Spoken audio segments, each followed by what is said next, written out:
Higit 50 ang inaresto sa gitna po yan ng mga protesta na isinabay po sa zona ng Pangulo kahapon sa Quezon City. Kita po sa video kung paano isinakay ng mga pulis sa BJMP bus ang ilan po sa mga nagrally sa Commonwealth Avenue sa Quezon City. Sinubukan makipag-usap ng isa sa leader gaya po ni Bayan President Canato Reyes.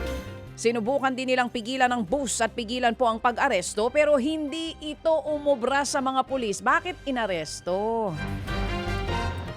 Ang git nga po ng grupong bayan, may permiso sila at may koordinasyon sa lokal na pamahalaan ng Philippine National Police.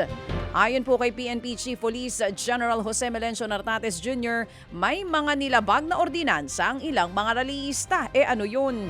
Kabilang na po dyan ang, pagtatakip daw ng mukha.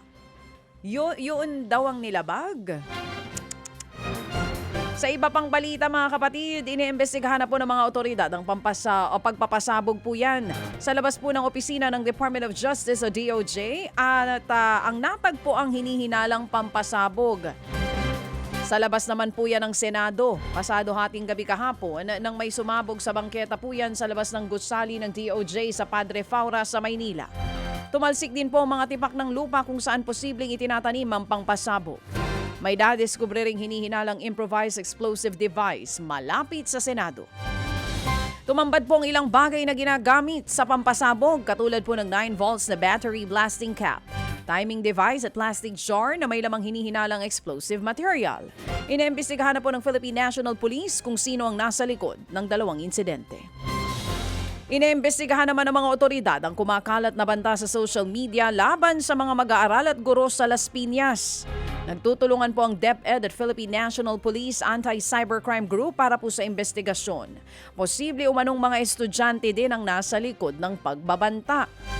Nanawagan naman po ang mga otoridad na iwasan ang pagpapakalat po ng video ng pagbabanta para mapangalagaan ang karapatan, dignidad at mental health ng mga estudyante.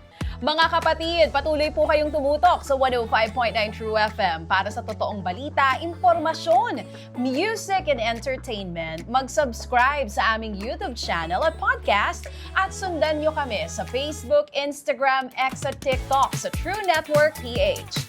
Bisitahin din po ang aming official website, truefm.ph. At panoorin din kami sa True TV Signal, Channel 19. Kami po ang 105.9 True FM. Laging true sa'yo, kapatid.